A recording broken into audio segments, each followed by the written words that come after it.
I'm Mark Anderson, I'm 38, and my own father gave me the room next to the laundry at our family reunion, calling me a failure to my face.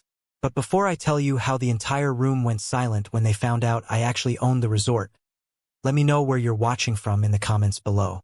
It always starts the same way. That heavy, perfume-scented air of forced cheerfulness. The annual Anderson family reunion. This year was different, though. It was supposed to be somber, a tribute. It was the first one since we lost my grandfather, Joe, 6 months ago. And we were holding it at his pride and joy, the place he poured his soul into, the crown jewel of the California coast, the Sunset Cliffs Resort. I remember pulling my 4-year-old sedan into a distant spot in the sprawling parking lot, deliberately avoiding the valet line where the gleaming German cars of my family were being whisked away. I just sat there for a minute, my hands gripping the wheel, listening to the engine tick as it cooled. The Pacific Ocean glittered in the distance, a vast, indifferent blue. I took a deep breath, the salt air doing little to calm the familiar knot tightening in my stomach. One last time, I whispered to the empty passenger seat, the words feeling thin and inadequate. "I promise, Grandpa." It was his last request, gasped out in a sterile hospital room that smelled of antiseptic and regret. He'd made me promise I would try, one more time, to use his legacy, this resort, to mend the ever-widening cracks in our family. He believed this place had magic. I thought he was just an optimist. Walking through the grand glass doors of the lobby felt like stepping onto a hostile stage. The familiar cast of characters was already in place. My younger brother, James, the golden boy banker, was laughing. A booming, artificial sound, near the massive stone fireplace, his arm draped possessively around his wife, Victoria. She was a vision in white linen, her smile as bright and hard as the diamonds at her throat. My father, Richard Anderson, a man who measured the world in square footage and profit margins, gave me a curt nod from across the lobby. It was the kind of acknowledgement you give a bellhop, not your son. And then there was my mother, Eleanor. She saw me, and that familiar, pained smile flickered across her face. It was a smile of apology, of resignation, a smile that never, ever reached her eyes. The main event, as always, was the ritualistic handing out of the room keys, presided over by my father as if he were a king distributing fiefdoms. His voice echoed off the marble. "James, Victoria, the presidential suite for you, of course. Top floor, ocean view." He handed them a sleek keycard with a flourish. Hugs and performative squeals of delight followed. The procession continued, deluxe rooms for aunts and uncles, junior suites for favored cousins. Then it was just me. All eyes swiveled in my direction. My father picked up the last key from the polished mahogany counter. It wasn't a keycard. It was an old-fashioned brass key, the kind used for service closets. He dangled it between his thumb and forefinger like a dead mouse. "And Mark," he announced, the smirk on his face a familiar weapon, "gets room 108, next to the laundry. Failures don't get to complain," he added, his voice loud enough for everyone to hear. He shouldn't even have been invited. A wave of snickers went through the assembled family. It was a practice sound. I saw my cousin Rebecca, the family's unofficial gossip columnist, lean in to whisper to my other cousin, Ethan. He shot me a look that was a toxic cocktail of pity and contempt. I felt the heat rise in my neck, the old, familiar burn of shame. But then, a crystal-clear image of my grandfather's face, his hand gripping mine, flashed in my mind. I took a slow, deliberate breath. I walked toward the front desk. The resort manager, Miguel, a good man I'd gotten to know well over the last 6 months, looked like he just swallowed a hornet. His face was pale with fury on my behalf. He opened his mouth to say something, to intervene. Our eyes met.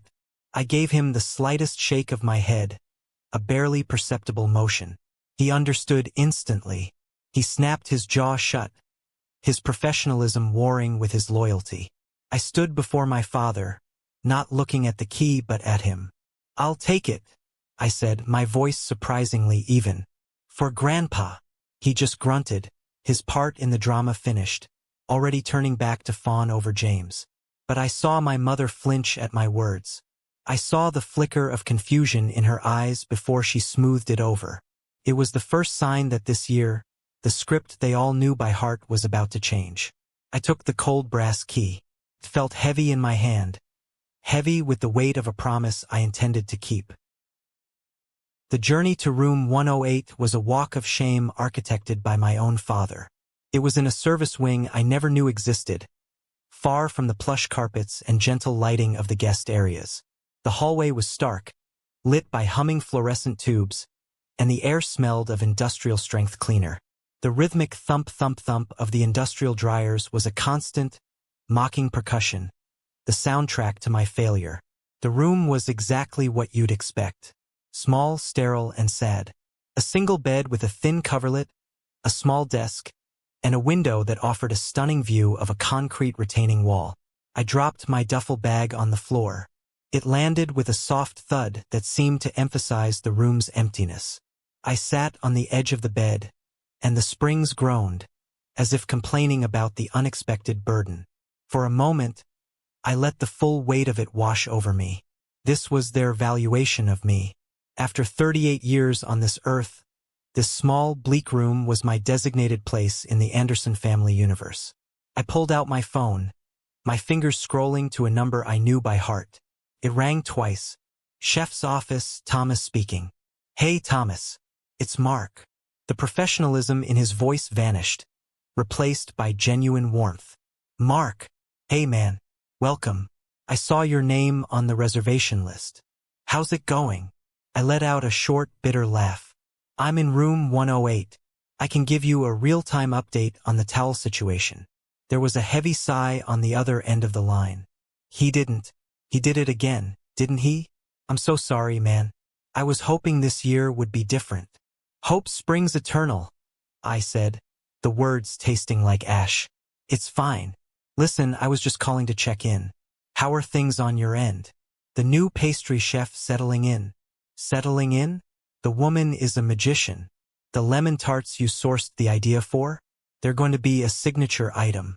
And that organic farm partnership you pushed for? The produce is unbelievable.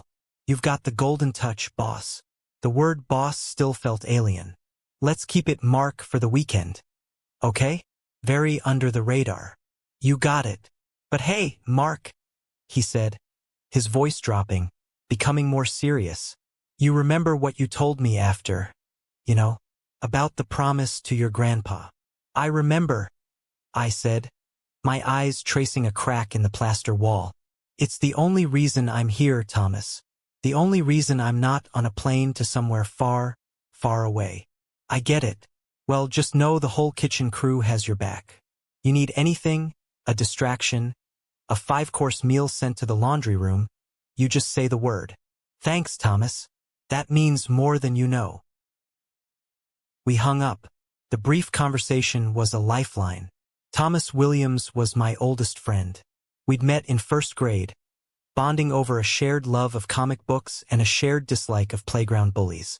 He was the only one who had been there for every chapter of my life, especially the ones my family preferred to forget.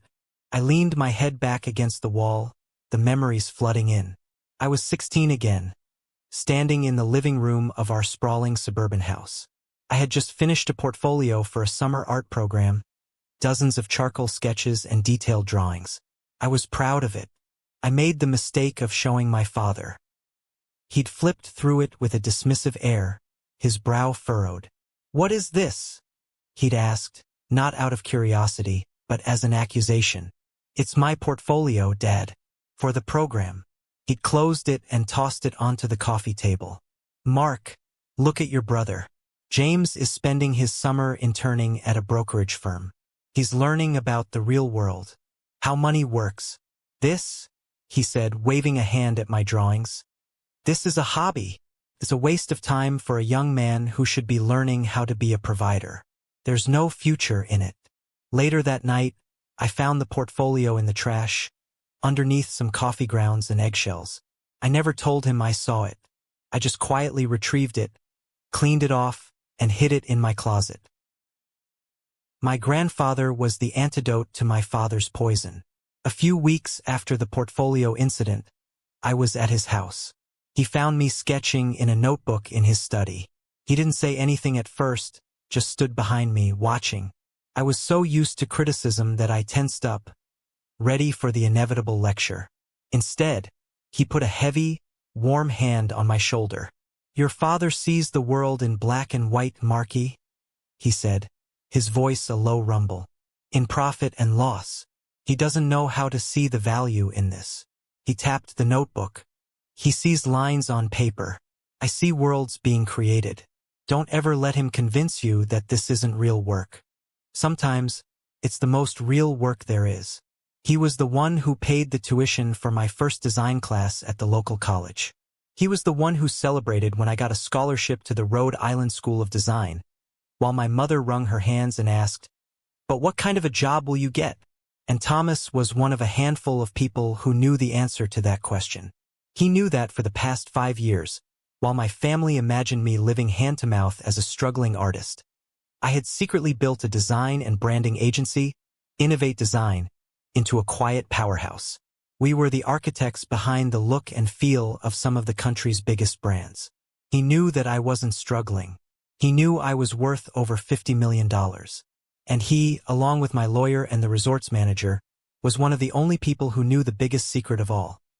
That when Grandpa Joe's will was read 6 months ago, he had bypassed his own son, Richard, and his golden boy grandson, James, and left the entirety of the Sunset Cliffs Resort to me. To my grandson, Mark, the lawyer had read from the will, his voice impassive. "I leave Sunset Cliffs, not just for his business sense, which is sharper than anyone in this family knows, but because he has a heart and an integrity I fear the rest of us have misplaced. I hope he can use this place to remind us all of what truly matters." With that inheritance came the personal plea, the deathbed promise. "Try, Marky. Use this place. Try to bring them back from the brink. Don't let the money be the end of us." That night, at the welcome dinner, the family play continued as scheduled. We were seated at a ridiculously long table in the resort's flagship restaurant, the Cypress Room. I was, predictably, at the very end, an island of social exile next to my cousin Ethan. Ethan was still trying to make it as an actor in Los Angeles, which meant he spent most of his time complaining about auditions and working as a caterwaiter. His envy was so thick you could cut it with a knife. My father, holding court at the head of the table, raised a glass of champagne that cost more than my first car. "To family," he boomed, "and to success. James, why don't you tell your Uncle Frank about that big merger you're handling at the bank?" James, ever the performer, launched into a self-aggrandizing story, dropping names and big numbers. Victoria, his wife, would occasionally interject with comments like, "And the bonus from that deal is what paid for our little trip to Tuscany last month." I kept quiet and ordered the simplest thing on the menu, a linguine with clam sauce. When the waiter came, my father couldn't resist. "Sticking to a budget, Mark? Sensible. Don't worry, son. James and I have got you covered tonight." The table tittered. Before I could formulate a response that wouldn't get me disowned, the kitchen doors swung open. Thomas emerged, dressed in his immaculate white chef's coat, looking every bit the commander of his culinary domain.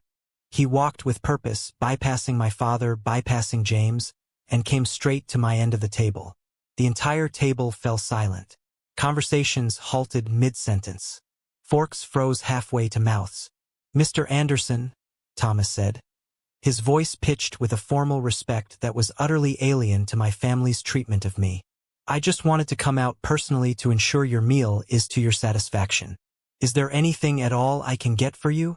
I looked up at my old friend, a small, genuine smile touching my lips for the first time all night. "Everything is perfect, Thomas. Thank you. My compliments on the new menu. The Sea Base is getting rave reviews." "I'm glad to hear it, sir. We're all very proud of the new direction. We couldn't have done it without your guidance." He gave a slight, almost imperceptible nod and retreated to the kitchen. The silence he left in his wake was heavy and thick with questions. James was the first to speak, his voice tight with suspicion. "Mr. Anderson, sir. Your guidance. How in the hell do you know the head chef, Mark? I shrugged, taking a deliberate bite of my linguine. We've crossed paths professionally, I said vaguely. Professionally? My cousin Rebecca cut in, her eyes gleaming with the thrill of a new scandal. What does that even mean? Did you design a flyer for his catering business? She let out a high-pitched, mocking laugh. I didn't bother to answer. I just kept eating my pasta. But I could feel their collective gaze on me. I saw my father frowning, a deep, calculating crease between his brows. He was trying to solve a puzzle that didn't make sense. For the first time, they weren't looking at me with pity. They were looking at me with confusion. And in the Cold War of my family, confusion was a significant step up. The first seed of doubt had been planted in the barren soil of their certainty about me. The next day, the flimsy facade of family harmony, already strained, began to tear apart at the seams. You could feel it in the air, a tension that crackled underneath the forced smiles and brittle laughter. It was a storm gathering just off the coast, and everyone could see the darkening clouds. The official family activity for the day was a golf outing at the resort's championship course. The thought of spending 4 hours in a golf cart with my father, listening to him dissect my swing while praising James's every shot, was my own personal version of hell. I politely declined. I have some work deadlines I can't push, I said over brunch. My father scoffed, loud enough for the whole table to hear. Work deadlines? Mark, your work is a hobby. What could possibly be so urgent? Are you coloring in a new logo for the local pet store? I felt my jaw tighten, but I kept my voice level. Something like that, Dad. I retreated to a quiet lounge area that overlooked the crashing waves of the Pacific, a sleek glass and chrome space that was blessedly empty. I opened my laptop as a prop, but my mind was a million miles away. I was replaying my grandfather's last words, weighing them against the reality of my family. How could you heal people who didn't even know they were sick? That's when I heard them. The voices were coming from an adjacent, semi-private seating area, separated from me only by a large decorative screen. They were trying to whisper, but their panic made them sharp. What do you mean the wire hasn't gone through? It was Victoria, her voice stripped of its usual purring cadence, now thin and sharp as a razor. I mean, they're calling the marker Vic, the casino. They want the money by Monday, or they're coming to my office, James hissed back. His voice was strained, high-pitched with a terror I'd never heard from him before. $300,000, James. You stood in our kitchen last month and you swore to me you'd paid it off. You looked me in the eye. I was going to. I swear. Dad was supposed to give me a big bonus, but the commercial real estate deal he was working on stalled. I thought I could win it back before anyone noticed. I had a system. One big win, Vic. That's all I needed. A system? You have a disease. And now what? What's the plan? Are you going to ask Daddy for another handout? How do you explain away 300 grand? I'll figure something out. James insisted, his voice cracking. I'll tell him it's a bridge loan for a can't-miss tech investment. He'll give it to me. He always does. Does he? Victoria's voice was dripping with venom. He's not a bottomless well, James. We're sinking. This car, my jewelry, the mortgage on a house we can't afford. It's a house of cards. And you just lit a match. Their footsteps receded, leaving a ringing silence behind. I sat there, my laptop forgotten, my hands cold. $300,000 in gambling debts. This wasn't a series of bad stock tips, as Aunt Judith had believed. This was a full-blown addiction, a 5-alarm fire. And my father, the great patriarch, the man who preached financial prudence and strength, was the one holding the gasoline can, pouring fuel on his favored son's fire while letting his own brother's house burn down. The hypocrisy was a physical thing. I felt it in my throat like bile. The day continued its downward spiral. Later that afternoon, as I was walking past the main pool, I saw the next act of my public shaming unfold. My cousin Rebecca was the star of this particular show. She was holding court with a small group of aunts, her voice a conspiratorial whisper that carried easily over the water. I've figured it out. she announced, her eyes wide with her own cleverness. "The reason all the staff are so formal and nice to Mark. It's not that they respect him." She paused for dramatic effect. "He's working here. He must be. Probably as a banquet waiter on the weekends to make ends meet. Isn't that just heartbreaking? Nearly 40 years old and still serving canapes." I watched as one of the aunts, my Aunt Carol, covered her mouth in performative sadness. Oh, the poor boy. And his grandfather always had such high hopes for him.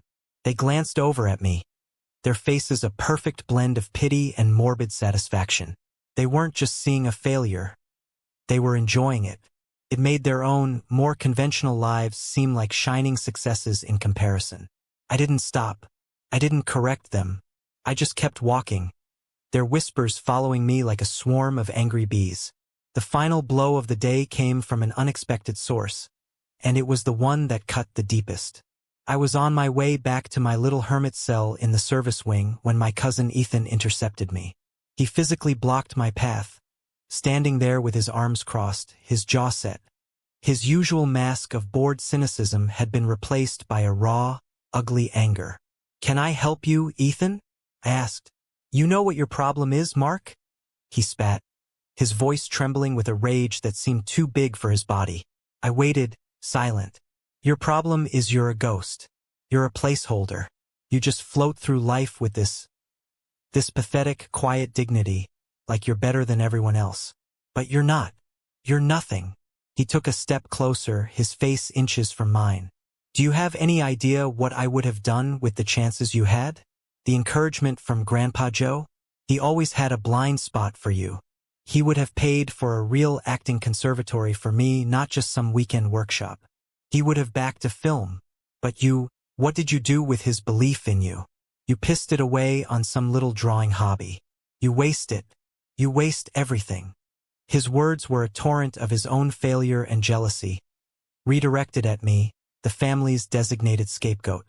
But they still found their mark, because they were sharpened on the whetstone of my father's lifelong disapproval. "At least I'm trying to do something with my life," he shouted, his voice finally cracking, drawing the attention of a passing couple. "At least I'm not a complete and utter goddamn failure." He shoved past me, his shoulder bumping mine hard, and stormed down the hall, leaving me standing there alone. The distant, rhythmic thumping of the laundry machines felt like the pounding of a gavel. Failure, failure, failure. The word echoed in the empty corridor, a verdict delivered and upheld by my entire family. That was it. That was the breaking point. Standing there in that sterile hallway, I felt something shift deep inside me. It wasn't anger, not exactly. It was a cold, hard clarity. My grandfather's promise wasn't about placating these people. It wasn't about enduring their abuse with a gentle smile. That was my mother's method, and it was a poison of its own. No, the promise was about healing the sickness. And you can't heal a disease by ignoring the symptoms. You have to diagnose it. You have to cut out the rot. My grandfather didn't leave me this resort as a blanket to comfort a wounded grandson. He left it to me as a scalpel. I turned my back on room 108. I wasn't going to spend another minute in the box they'd built for me. I walked with a new purpose, a straight line, towards the administrative wing on the top floor. It was time to stop enduring and start investigating. It was time to visit my grandfather's office. Getting to my grandfather's office required a level of authority my family had no idea I possessed. A quick, quiet call to Miguel was all it took. "Miguel, it's Mark. I need access to my grandfather's office. Now." "Of course, Mr. Anderson. It has been kept locked and untouched, precisely as you instructed after the reading of the will." "I know, but I need to go in, and I need to be completely undisturbed for the next few hours." "I will personally ensure it," he said, his voice firm. "The executive wing is quiet at this hour. No one will bother you." The office was on the top floor, a corner suite with a panoramic view of the cliffs and the endless Pacific. The moment I stepped inside, the scent hit me. The faint, lingering aroma of his cherry pipe tobacco, old books, and the sea. It was the smell of my childhood, of safety. It was a gut punch of grief and nostalgia. For a moment, I just stood there, taking it all in. The massive, dark mahogany desk, impeccably neat. The plush, worn leather chair he always sat in. The wall of books, filled not just with business texts but with histories, novels, and poetry. I could almost see him there, looking up from a ledger with a twinkle in his eye, ready with a story or a piece of advice. But I wasn't there for memories. I was on a mission, a fact-finding mission. I had to understand the full scope of the dysfunction my grandfather had tasked me with healing. I started with his filing cabinets, pulling open heavy drawers. It was a sea of mundane paperwork. Tax returns, supplier contracts, old employee records. Nothing incriminating, just the meticulous records of a man who built an empire from scratch. I moved to his desk. I ran my hand over the smooth, cool wood. He once told me, "This desk has heard more truths and lies than a priest in a confessional marquee." He had a small, heavy safe built into the knee-hole, concealed behind a perfectly matched wood panel. I knelt down, my fingers finding the familiar dial. The combination was my grandmother's birthday. I hadn't used it in years, but my fingers remembered. With a soft, satisfying thunk, the heavy steel door swung open. Inside were the expected items of a wealthy man's life: the deed to the resort, original stock certificates for blue-chip companies, a velvet bag containing a few pieces of my grandmother's jewelry. But behind them, tucked into a recess at the very back of the safe, was a thick manila envelope that was out of place. It had no label. My heart began to pound, a slow, heavy rhythm against my ribs. I pulled it out and carried it to the desk, sinking into my grandfather's chair. The leather sighed, a familiar, comforting sound at odds with the dread coiling in my stomach. I opened the unsealed flap. Inside were 2 sets of documents. The first was a professionally bound business proposal. The glossy cover page bore the logo of my father's company, Anderson Development. It was dated just over a year ago, timed almost to the day after my grandfather had received his initial bleak cancer diagnosis. It was a formal proposal for a partnership between my father and my brother, James, to purchase the Sunset Cliffs Resort. I flipped to the financials page, my eyes scanning the columns of numbers. My stomach clenched into a tight, cold knot. They were offering to buy his life's work, his soul's legacy, for less than half of its assessed market value. It was a lowball offer of predatory, vulture-like proportions. They had seen his illness not as a tragedy, but as a business opportunity, a chance to swindle a dying man out of his greatest asset. It was despicable. It was monstrous, but in a dark way it made sense. It was the logical endpoint of my father's entire philosophy. But it was the second set of documents that truly shattered me. It was a sheaf of letters, a dozen of them at least, handwritten on my mother's familiar, cream-colored stationery with the embossed at the top. They were all addressed to Dearest Papa. They spanned years. With trembling hands, I began to read. Dearest Papa, one from my college years began. I'm so worried about Mark. He insists on this art school path. I know you see his talent, as do I, but the world is a harsh place. Richard feels, and I tend to agree, that he lacks the resilience for a competitive life. Perhaps it would be kinder in the long run not to encourage these fantasies too much. Another, from just 3 years ago. James has just been made a vice president at the bank. We are bursting with pride. He has Richard's drive. Meanwhile, Mark is still in that small apartment, working on his little design projects. He seems content, which is a blessing, I suppose. But I do worry that he lacks the scope, the vision, to ever manage something of real importance. It takes a certain fire, a killer instinct, and our Mark has always been such a gentle soul. Letter after letter told the same story, a quiet, sustained campaign of character assassination disguised as motherly concern. She had been the source of the poison. My father was a sledgehammer, loud and obvious in his disdain. But my mother, she had been the slow, seeping gas, silently poisoning the air, undermining me to the one man in the world whose belief in me was my shield. She had done it out of fear. Fear that I was my grandfather's favorite. fear that my quiet ambition might somehow eclipse her own son's loud and shiny success. It wasn't passive complicity. It was active betrayal.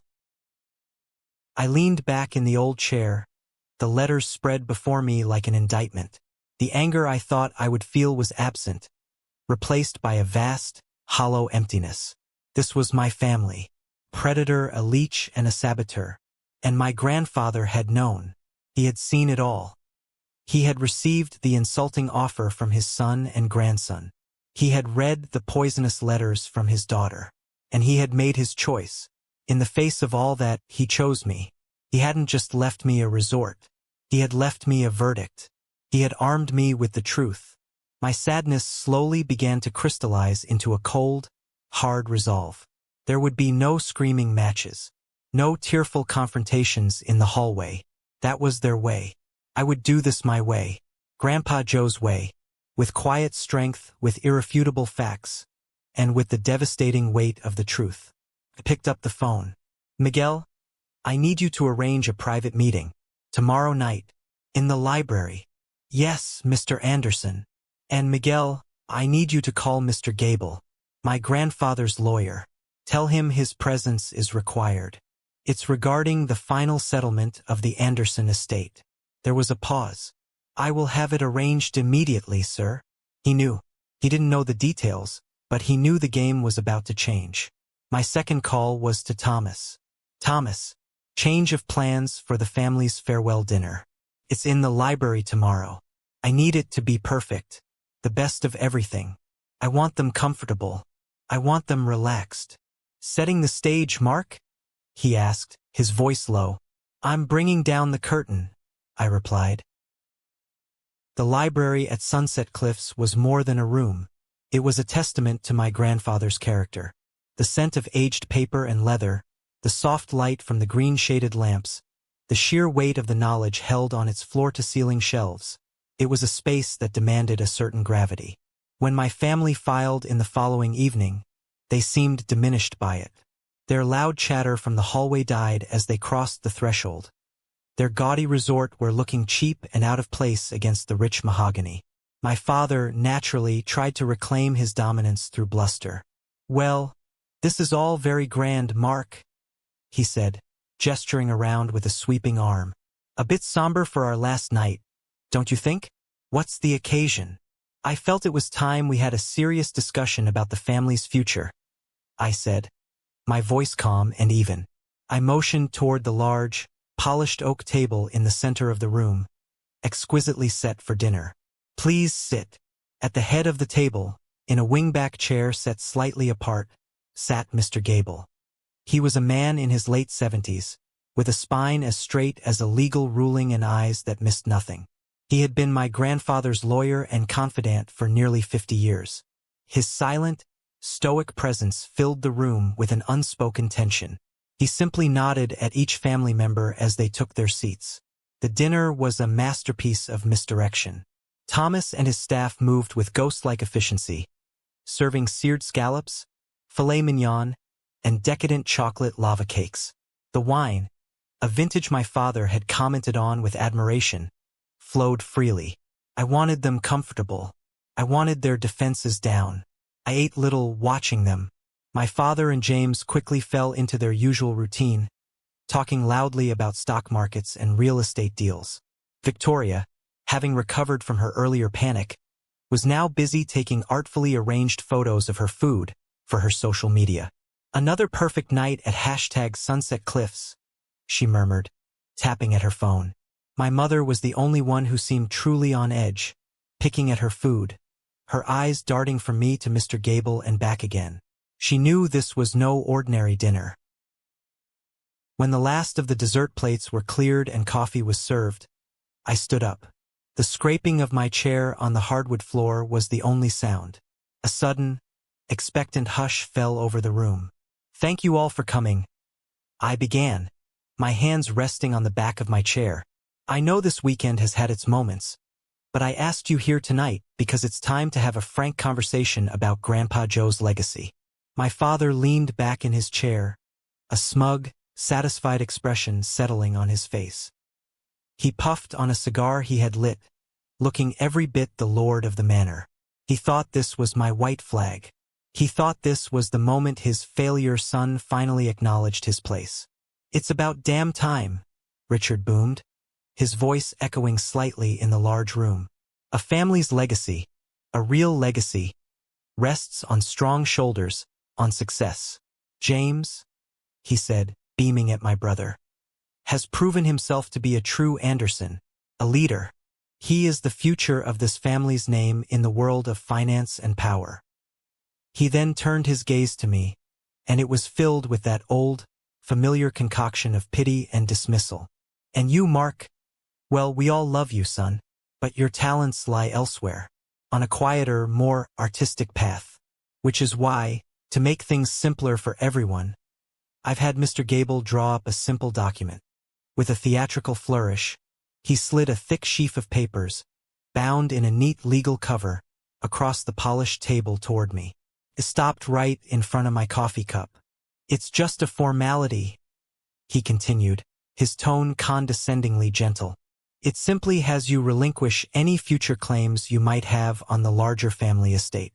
It's a matter of practicality. It will allow us to consolidate assets under a single, competent management structure and ensure James has the capital he needs to pursue major opportunities. It's for the good of the family name." He placed a heavy, gold-plated fountain pen next to the papers. "Just sign it, Mark. Let's not make this difficult. It's for the best." I didn't even glance at the document. My eyes were fixed on the lawyer. I let the silence hang for a long moment, allowing my father's arrogance to fill every corner of the room. Then I spoke. My voice was quiet, but it cut through the silence like a knife. "Mr. Gable," I said, my gaze never leaving the old lawyer's face. "Before we discuss any new documents, perhaps you could clarify an old one for us. As the executor of my grandfather's last will and testament, could you please confirm for my family who the current legal owner of the Sunset Cliffs Resort is?" The question landed like a grenade in the center of the table. Mr. Gable cleared his throat. He slowly took off his spectacles and began polishing them with a clean handkerchief. It was a deliberate, drawn-out gesture. He looked at my father, and for a fleeting second, I saw a deep sadness in his eyes. He then looked at my mother, then at James. Finally, he put his glasses back on and looked at the family as a whole. His voice, when he spoke, was dry as dust, but every word was imbued with the unshakable force of law. "The sole owner of the Sunset Cliffs Resort, its properties, its businesses, and all associated holdings, as stipulated in the final, legally binding will of Joseph C. Anderson, is his grandson, Mr. Mark R. Anderson." Silence. A profound, absolute silence that was more shocking than any shout. It was a void that sucked all the air, all the sound, all the smug certainty out of the room. I watched, as if in slow motion, as the cigar dropped from my father's fingers, scattering a small explosion of gray ash on the pristine white tablecloth. The ruddy color of his face vanished, replaced by a ghastly, waxy pallor. His mouth opened and closed, but no sound emerged. My brother, James, made a choked, gagging sound as he inhaled his wine, sputtering and coughing into his napkin. Victoria's hand was frozen in midair, her perfectly manicured fingers just inches from her wine glass, her smile gone, replaced by a mask of horrified disbelief. Across the table, my cousin Rebecca's jaw was literally hanging open. I let the moment stretch, letting the truth dismantle their world brick by brick. Then, calmly, I reached into the inner pocket of my jacket and withdrew the manila envelope. I opened the flap and slid its contents onto the table. First, the business proposal. I pushed it across the table until it rested in front of my father. Grandfather wrote in his journal that integrity was the only true currency, I said, my voice cold and steady. I was just wondering, Dad, what was the exchange rate on this proposal? The one where you and James tried to buy his life's work for a fraction of its value, right after he told you his cancer was back. My father stared at the glossy cover as if it were a coiled viper. He couldn't touch it. James looked like he'd been struck. He was staring down at his own hands, his face a burning, shameful red. Next, I took out my mother's letters. I didn't slide them. I placed them gently on the table in front of her. She physically recoiled, pulling her hands into her lap as if the paper itself were burning hot. "And you, Mom," I said, and my voice softened, not with forgiveness, but with the weight of a deep and ancient pain. "You wrote to him that I was too soft to carry a legacy, that I lacked killer instinct. You spent my entire adult life quietly, methodically poisoning my grandfather's opinion of me, all because you were afraid. Afraid he saw something in me that you refused to see in yourself or in your preferred son." Tears began to trace paths through her expensive makeup. "Mark, I never meant." "Didn't you?" I asked, my gaze unwavering.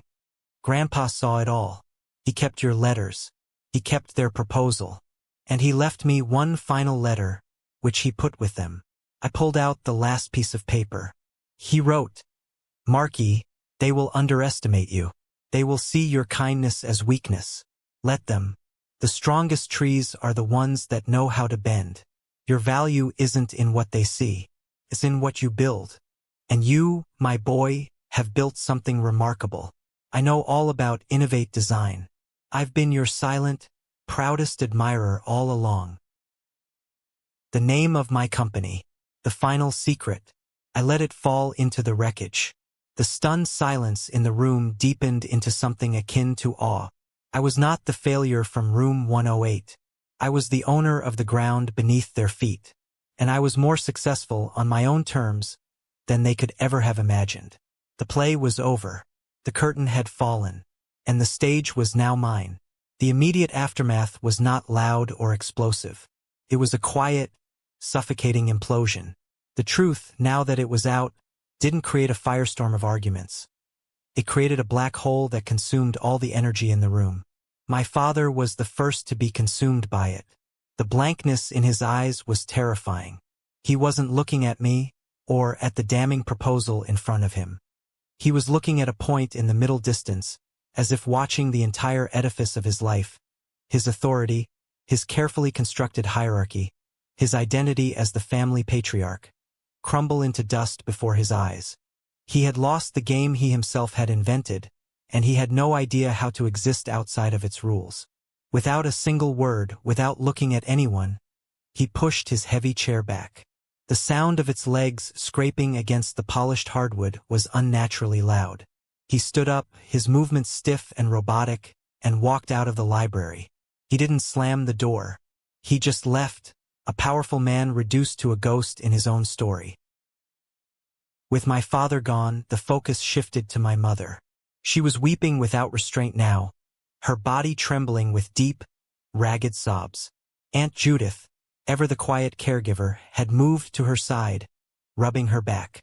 "Mark," my mother choked out, her voice a mangled whisper.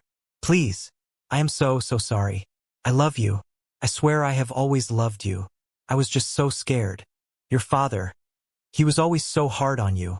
And I thought if I just went along." "If you what, Mom?" I asked, my voice devoid of heat, just a cold, weary sadness. "If you made me smaller, it would make the target on my back smaller? Or if you made me smaller, it would make James look bigger? Which was it?" She had no answer. She just shook her head, her face buried in her hands. The old me, the son who had spent a lifetime craving her approval, would have rushed to her side, desperate to soothe her pain. But that version of me had died in my grandfather's office, surrounded by her letters. "I need time, Mom," I said, the words feeling like heavy, foreign objects in my mouth. "A lot of time." She looked up at me, her eyes pleading, but she saw the new, hard boundary in mine. She just nodded, a gesture of complete surrender. After a moment, Aunt Judith gently helped her to her feet and guided her from the room, leaving a faint trail of expensive, tear-scented perfume in her wake. Now only James and Victoria remained, stranded at the table like shipwreck survivors. Victoria was completely silent, her face a pale, calculating mask. The gears in her head were turning at a furious pace. I could see it in her eyes. She wasn't processing the emotional betrayal. She was calculating the financial apocalypse. The credit cards, the car lease, the mortgage, the $300,000 hole. The golden goose hadn't just stopped laying eggs. It had been revealed to be a common pigeon all along. James finally lifted his head. He wouldn't look at me. He stared at the intricate pattern on the Persian rug. "So," he mumbled, his voice hoarse and barely audible. "What now? What are you going to do? Kick us out? Call the bank? Ruin me?" The words were filled with a lifetime of entitled expectation, assuming that even in my victory, I would play by the old rules of power and retribution. "Is that what you would do, James?" I asked quietly. He flinched as if I'd slapped him. He had no answer because we both knew what it was. Yes. In my position, he would have been merciless. "Your gambling debt is $300,000, I stated, not as a question, but as a fact. His head shot up, his eyes wide with shock that I knew the precise, shameful number. "You've been using our father, and by extension this family's name and resources, as your personal line of credit for years. You've been reckless, you've been dishonest, and you've been weak." He winced at every word, each one a perfectly aimed dart. "The free ride is over," I said, my voice flat. "But I'm not him." I nodded toward the door my father had just exited. "I don't just discard people when they become inconvenient." I leaned forward, placing my hands flat on the polished table. This was it. The moment that would define what kind of man I was going to be, what kind of leader this resort would have. It wasn't about revenge. It was about consequences. Real, meaningful consequences. "So here is my one and only offer," I said, looking him straight in the eye, forcing him to meet my gaze. "You have two choices. Option 1. You and Victoria walk out of this room tonight, and you are on your own. You deal with your bookies, you deal with your creditors, you deal with your life. I will not help you. I will not bail you out. I will not take your calls." Victoria let out a small, strangled gasp. "Option 2, I continued, my voice unwavering. "You stay, but you check out of the presidential suite tomorrow morning. On Monday, at 8 a.m., you report to the resort's head of maintenance. You will be given a uniform and a set of tools.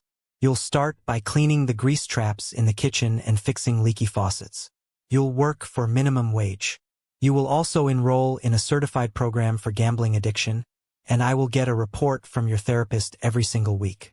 Your entire salary after taxes will go towards a payment plan to settle your debts, which Mr. Gable and I will structure. You will learn the value of an honest day's work. You will learn what it means to be accountable." The air in the room was thick with the sheer audacity of my offer. I was offering him a path, but it was a path through hell. "It's your choice, James," I finished. "A clean break into a life of your own desperate making, or a long, hard road back to some semblance of integrity. Right here, from the ground up." He stared at me, his mouth slightly agape, a war of emotions playing across his face. Terror, disbelief, and underneath it all, a tiny, flickering ember of something I couldn't quite name. Was it relief? You'd really do that?" he whispered. "I'd give you the chance," I corrected him firmly. "The rest is up to you." I pushed my own chair back and stood up, my part in this long, agonizing play finally over. "I'll expect your decision by morning." I turned and walked out of the library, not looking back, leaving him and his stunned wife alone with the wreckage of their sham life, and the single, steep, and thorny path I had offered as a way out. The year that followed was a blur of deconstruction and rebuilding, both for the Sunset Cliffs Resort and for the shattered remains of the Anderson family. I poured every ounce of my energy into my grandfather's legacy. I didn't want to just be the owner. I wanted to be a worthy steward. I spent my days walking the grounds, talking to the staff, the housekeepers, the gardeners, the bellhops. I learned their names, their stories. I implemented profit sharing, improved the health insurance plan, and started a scholarship fund for their children. I took the abstract success of Innovate Design and learned how to translate it into tangible good for the community around me. The resort, which had been elegant but cold under my grandfather's later, more detached management, began to feel different. It began to feel alive, warm. It began to feel like a home. My own office wasn't the grand top-floor suite with the panoramic view. I took over room 108. I had the drab furniture replaced with a simple, functional desk and a comfortable chair, but I kept the view of the concrete wall. Every morning, I'd start my day with the muffled, rhythmic thumping of the laundry machines as my soundtrack.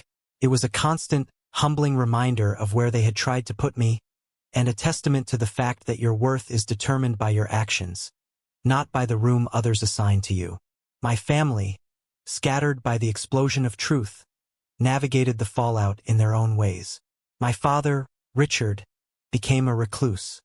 He sold his development company in a quiet, below-market deal and retreated into the cavernous mansion he had built as a shrine to his own ego.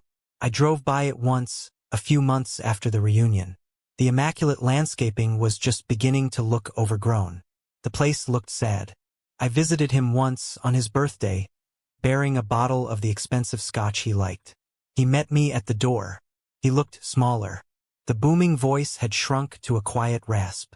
We stood in his marble-floored foyer for 10 minutes, making awkward small talk about the weather. He never mentioned that night in the library. He never offered an apology, not even a weak one. I realized then that he was incapable of it. To apologize would be to admit his entire life's philosophy was wrong, and he would rather live in a lonely, self-imposed exile than face that truth. He wasn't redeemed. He was simply broken, and I had to accept that that was his story's end. My mother's journey was more complex. She called me every Sunday. The first few calls were excruciating, filled with her tears and my monosyllabic responses. But she kept calling. She started sending me articles about design, about art, things she thought might interest me. It was a clumsy, awkward effort, but it was an effort. She started volunteering at a local youth center, teaching an art class to underprivileged kids. "I wanted to see what you see," she told me in one call, her voice thick with emotion. "I wanted to understand." The breakthrough, if you can call it that, came nearly 8 months after the reunion. She called me, her voice unusually steady. "Mark," she said, "I need to tell you why, not as an excuse, just as the truth. All my life, I watched your father worship strength and success. He was a force of nature, and I was just carried along in his wake. When I saw how much your grandfather loved you, how he saw his own best qualities in you, his kindness, his creativity, it terrified me. It was a kind of strength your father didn't recognize, and that made it a threat. I thought if I could just keep you small in their eyes, keep you in your hobby box, that it would keep the peace. It would protect my own comfortable life. I chose my husband's approval over my son's spirit. It was a coward's choice, and I am so deeply, deeply ashamed. It didn't magically heal the wound, but it was the truth. A full, unvarnished, ugly truth. And in a strange way, it was the beginning of a new foundation. The chasm between us was still there, but for the first time, I could see the faint outline of a bridge being built, stone by painful stone. And James? To my eternal astonishment, James took the path. The hard path. The morning after the confrontation, he reported to the head of maintenance, a tough but fair man named Sal. He traded his designer suits for a blue work uniform. The stories trickled back to me. How he spent a week hauling bags of mulch for the garden beds. How he learned to unclog a toilet without complaining. How he was treated by the other staff, at first with suspicion, then with a grudging respect when he just kept showing up, day after day, and doing the work. He went to his Gamblers Anonymous meetings every Tuesday and Thursday. He saw a therapist. He started paying off his debts, $50 at a time. It was a pittance against the mountain he owed, but it was a start. About 6 months in, he knocked on the door of room 108. He was holding a greasy rag in one hand, a smudge of dirt on his cheek. He looked tired, but his eyes were clear for the first time I could remember. "I just wanted to say thank you," he said, his voice quiet, stripped of all its old arrogance. "You could have destroyed me. You probably should have. But you gave me a chance to be someone else. I think I'm starting to figure out who that is." That chance was from Grandpa Joe. I told him, my voice softer than I intended. "The work, James, that's all you." It was the start of a new brotherhood. We began to talk, really talk, about the suffocating weight of being the golden child, about the loneliness of being the failure. We found a common ground we never knew we had. The annual family reunion came around again 1 year later. It was a smaller, quieter affair. We didn't book the grand dining hall. We had a simple barbecue in the garden, the newly named Joe Anderson Memorial Garden. Richard wasn't there. Victoria had filed for divorce 2 months after James started his new job, citing irreconcilable differences in their financial statements. But James was there, grilling burgers, laughing with Uncle Frank, who was flushed with the success of his newly thriving architecture firm. My investment had been the spark he needed. Aunt Judith watched him, her eyes shining. My mother was there, arranging salads on the picnic table, occasionally looking my way with a hopeful, nervous smile. It was a broken, patched-together, incomplete family, but it felt more real, more honest than it ever had before. It's been 2 years now since that fateful reunion. 2 years since the foundations of my world were shattered and rebuilt. Life has a funny way of finding a new, quieter rhythm after the storm passes. The resort is thriving, a testament to my grandfather's vision and my team's hard work. I still use room 108 as my office. Some of the senior staff find it eccentric, but the younger ones seem to get it. It's my daily reminder that leadership isn't about the view from the top. It's about remembering what it's like at the bottom. James is no longer fixing leaky faucets. He discovered he had a knack for organization and, surprisingly, for empathy. After a year in maintenance, he moved into a junior role in human resources. Last month, I promoted him to assistant manager for community outreach. He's spearheading a new program to partner with local nonprofits. He's still paying off his debts, but he's doing it with a sense of purpose. He brought his new girlfriend, a local schoolteacher named Sarah, to the resort for dinner last week. The way she looked at him, it had nothing to do with money or status. She just saw a good man. And I realized, with a start, that that's what he was finally becoming. My relationship with my mother continues its slow, careful evolution. We have dinner once a month. Sometimes the old ghosts are in the room with us, and the silences are heavy. Other times we manage to laugh. The wound of her betrayal is a deep scar that I will carry forever, but it no longer aches with the same intensity. I've learned that forgiveness isn't a single event. It's a quiet, ongoing process. I never did get that apology from my father. He lives in his big, silent house, a king in a kingdom of one. I send him a card on his birthday. He never replies. I have made my peace with the fact that his approval is a currency I will never possess, and I have finally learned to live without it. My own self-worth is the only currency that matters now. I'm standing in the memorial garden now, watching the sun dip below the horizon, painting the sky in fiery strokes of orange and gold. There's a small bronze plaque here, under my grandfather's favorite oak tree. I come here sometimes when the day has been particularly hard. The plaque has his favorite saying etched into it, the words that have become my compass. True wealth lies not in what you own, but in who you choose to become. I didn't save my family, not in the fairy tale way my grandfather might have dreamed. Part of it was lost forever, but I did break the cycle of toxicity. I held up a mirror to the lies, and in the harsh reflection, I gave the ones who were brave enough a chance to see themselves clearly and choose a different path. I protected my grandfather's legacy from the people who would have corrupted it, and in doing so, I finally, truly, became the man he always believed I was. Thank you for listening to my story. I hope it resonated with you in some way. Have you ever been in a situation where you had to stand up for your own truth, even when it was the hardest thing to do? Share your story in the comments below, and don't forget to like and subscribe for more content. It really does help the channel. Thank you.